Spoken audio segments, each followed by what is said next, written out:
sejahtera bagi kita semua. Om Swastiastu, Namo Buddhaya, salam kebajikan, salam Pancasila. Salam Pancasila. Terima kasih. Mengawali sambutan saya ingin menyampaikan bahwa sebagai orang baru saya harus silaturahmi ke seluruh instansi, seluruh jajaran, seluruh komponen bangsa yang ada di wilayah Kota Bekasi. Salah satunya adalah rekan-rekan media semua. Dan semangat ini didorong juga oleh senior kami, Kapolres, bahwa ayo kita cari waktu untuk bisa menyapa, bisa bertemu dengan rekan-rekan media yang sudah berkenan hadir dan diundang pada hari ini.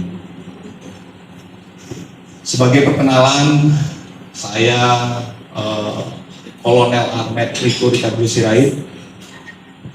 Saya banyak bertugas di Dinas Penerangan Angkatan Darat.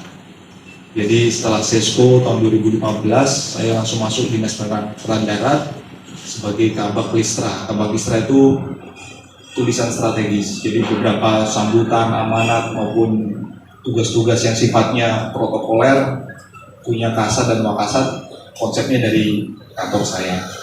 Kemudian sebelum di sini pun saya di Dinas Penerangan Angkatan Darat sebagai Kasubdis Pensus, jadi mengurusin media-media sosialnya Angkatan Darat, mulai dari Instagram, Facebook, sampai TikTok sekarang ada.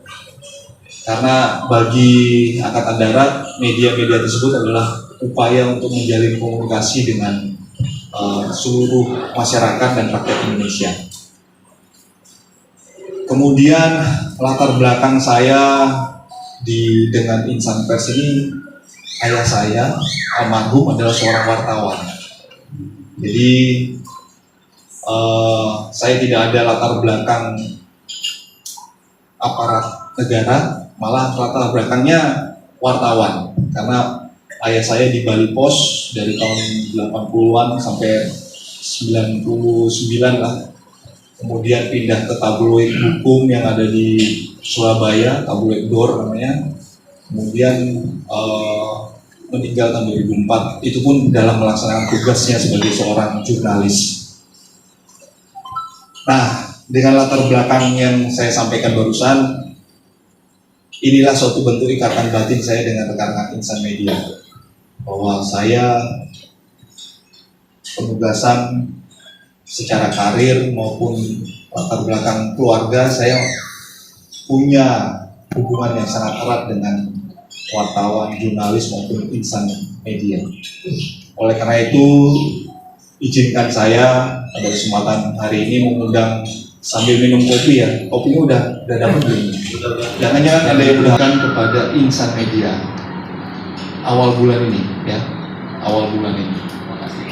memberikan penghargaan beberapa isu strategis yang diberitakan oleh jurnalisme. Mungkin ada yang mau tahu, keberagaman dan toleransi, kemudian melawan terorisme, pengaruh kesamaan gender, kategori inovasi digital, solidaritas internasional, kategori TNI AD di tengah kesulitan masyarakat, dan seterusnya sampai masalah stunting, perlindungan anak, dan pembangunan daerah 3T.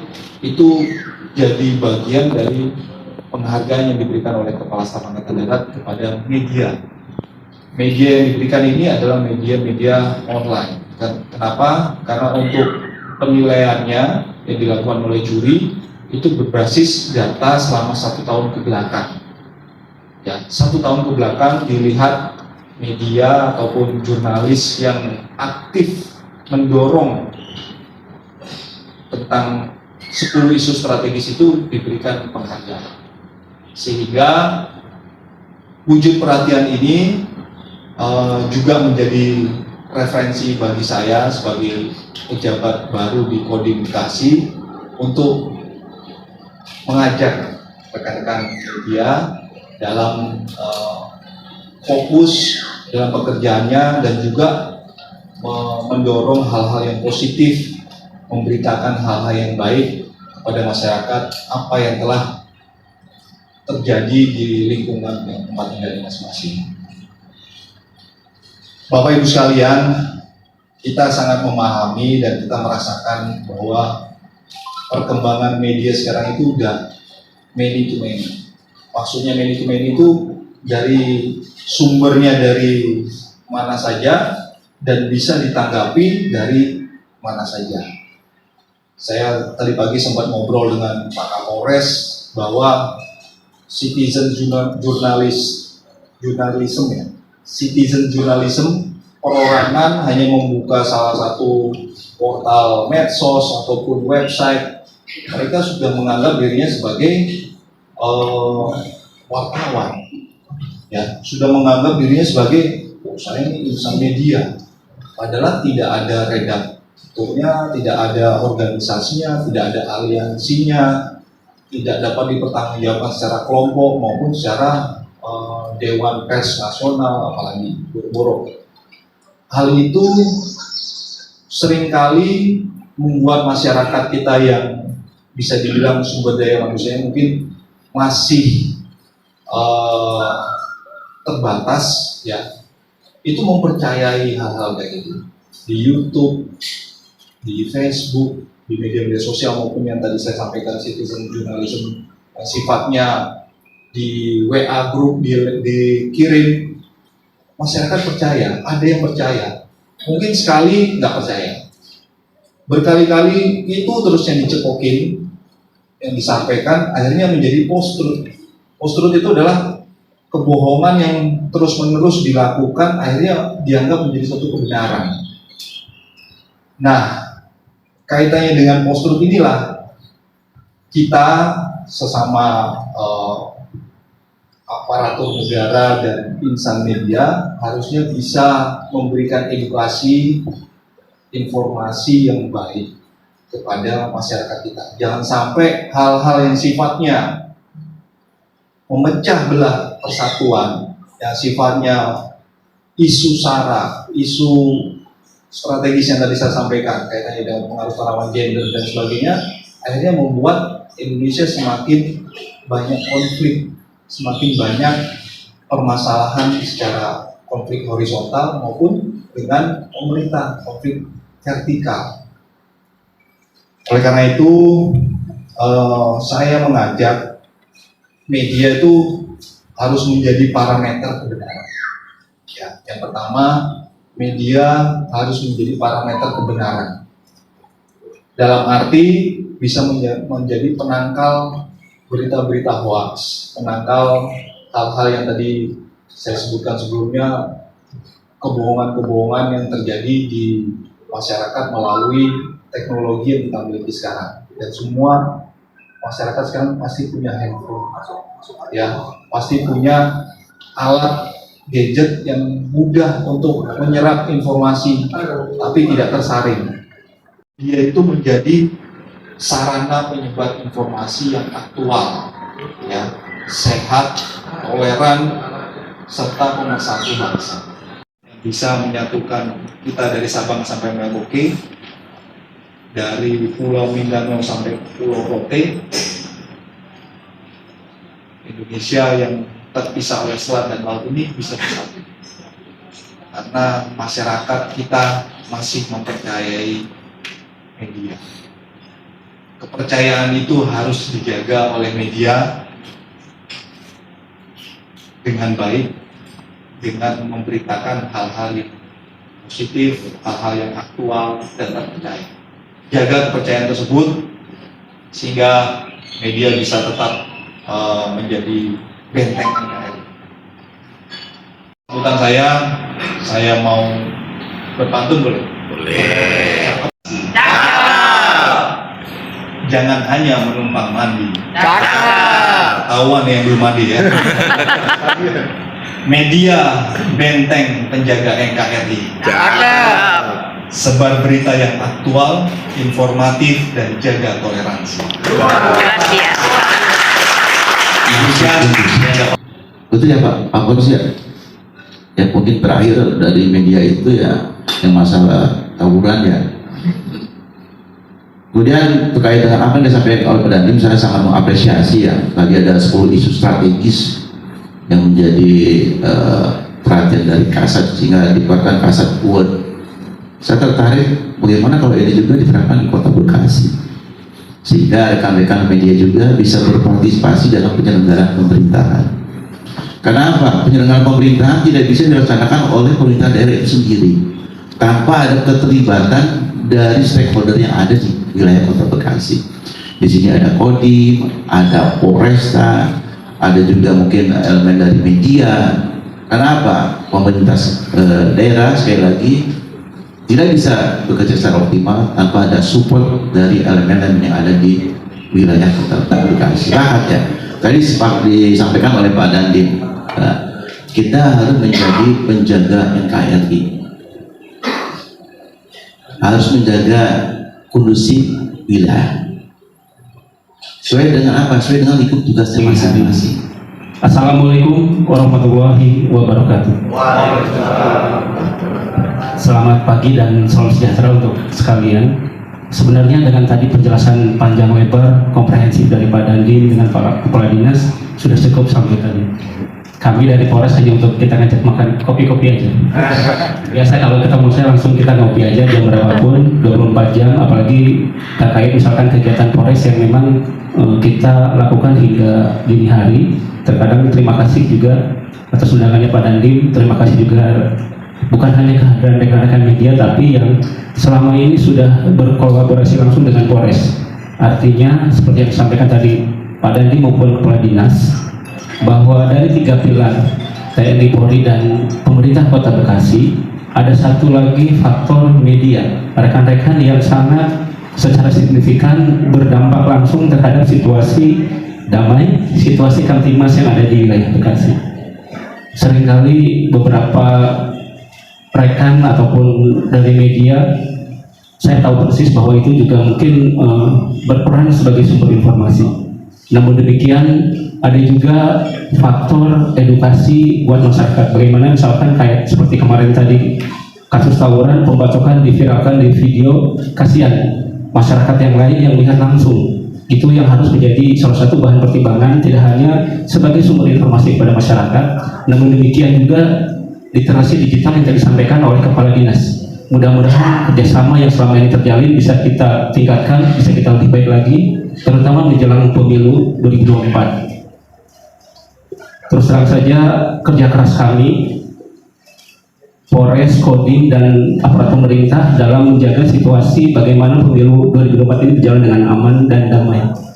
Pesta demokrasi dari rakyat untuk rakyat oleh rakyat tidak lagi terulang kasus 2019. Bahkan ada pihak keluarga satu grup L yang satu kabur karena beda pilihan. Rekan media, bagaimana di satu sisi media bisa memberitakan fakta, informasi, data yang terjadi di wilayah Bekasi, namun demikian di satu sisi juga ada keseimbangan dalam arti bagaimana juga situasi yang ada di wilayah Kota Bekasi ini tetap kita dukung sehingga kondusif. Itu saja mungkin sambutan dari kami, tidak banyak. Terima kasih. Wassalamualaikum warahmatullahi wabarakatuh. Pak Yohanes terkait dengan pembangunan gedung Kodim. Saya memang merencanakan nanti ada media center yang bisa jadi tempat kumpulnya teman-teman. Saya yakin di Polres ada ya, ada tempat untuk pada saat ada sumber atau ada informasi ataupun ada media press release dan sebagainya. Kalaupun bukan dua hal itu, tempat ngopinya teman-teman media sudah saya siapkan nanti. Terus termasuk rekan-rekan dari PWI, dari Polres, ya harus ada hubungan silaturahmi yang sangat dekat seluruh komponen bangsa, mau itu TNI, Polri, aparat Pemda, komponen bangsa itu semuanya harus sinergi, karena masyarakat kita masih melihat hal itu, masih melihat wah mereka baik-baik aja, kenapa kita mesti ramai dan seterusnya. Sehingga kalau kita bisa menjaga kondusivitas wilayah, bisa menjaga stabilitas politik, niscaya tempat tinggal kita, rumah kita ini akan nyaman, akan tentram, akan baik-baik saja. Terima kasih Pak Dandim. Ya teman-teman, kita nanti akan punya ruang nanti untuk ngopi-ngopi di kantor Kodim ya Pak Dandim ya. Oke, itu satu. Yang kedua dari Pak Tonce, rekan media juga gitu, bahwa beliau ingin adanya memperkenalkan Pak Dandim dari organisasi-organisasi yang lain selain PWI gitu kan, bahwa di Bekasi ini sangat kompleks gitu kan. Kebetulan yang mereka juga sama berbadan hukum gitu kan, mungkin memiliki kapasitas yang sama dengan presisi PWI gitu Pak sudah Dandim. melaksanakan kegiatan rutin pagi, siang, dan sore hari, melaksanakan patroli ke wilayah, bahkan ke rawan-rawan di daerah tempat tawuran, itu pun juga sudah kita lakukan. Terus kami juga selalu melaksanakan sosialisasi kepada warga Kota Bekasi terkait apabila menemukan permasalahan di wilayahnya untuk langsung menelpon ke 110. Melaksanakan kegiatan kunjungan ke warga dengan melakukan Jumat curhat yang setiap hari kita lakukan. Bahkan kami juga punya kampung Tangguh Jaya, kami juga punya kampung narkoba, bahkan juga kami juga mempunyai kampung lalu lintas yang itu rutin dilaksanakan bergabung dengan masyarakat di wilayahnya masing-masing. Jadi itu memang yang sudah kita lakukan setiap hari di wilayah Kota Bekasi untuk mengurangi kejahatan-kejahatan, menjaga kita bersama-sama untuk wilayah kita dari kerawanan pencurian ataupun yang sering terjadi marak sekarang, yaitu tawuran. Memang kita tidak bisa bekerja sendirian tanpa bantuan dari masyarakat setempat, ya Bapak-bapak dan Ibu. Disinilah maka kami mengajak, tolong juga kepada teman-teman media, informasikanlah kepada pada saat memberikan pemberitaan pada masyarakat itu kan pemberitaan dibaca ya oleh masyarakat. Ya tolong hubungi kalau setiap menemukan kerumunan ataupun gerombolan anak-anak yang sedang naik motor itu hubungi ke 110, karena kita tidak bisa patroli satu udah aman ya Pak ya, tapi tiba-tiba nanti nongol pas kita sudah lewatin dia nongol sendiri. Jadi memang tidak bisa kita berjalan sendiri, perlu bantuan juga dari rekan-rekan media untuk memberikan sosialisasi terkait masalah apabila masyarakat menemukan yang sifatnya nantinya akan menimbulkan kericuhan ataupun yang membuat keramaian, tolong dihubungi ke 110. So, saksikan terus liputan dari Derap Detik.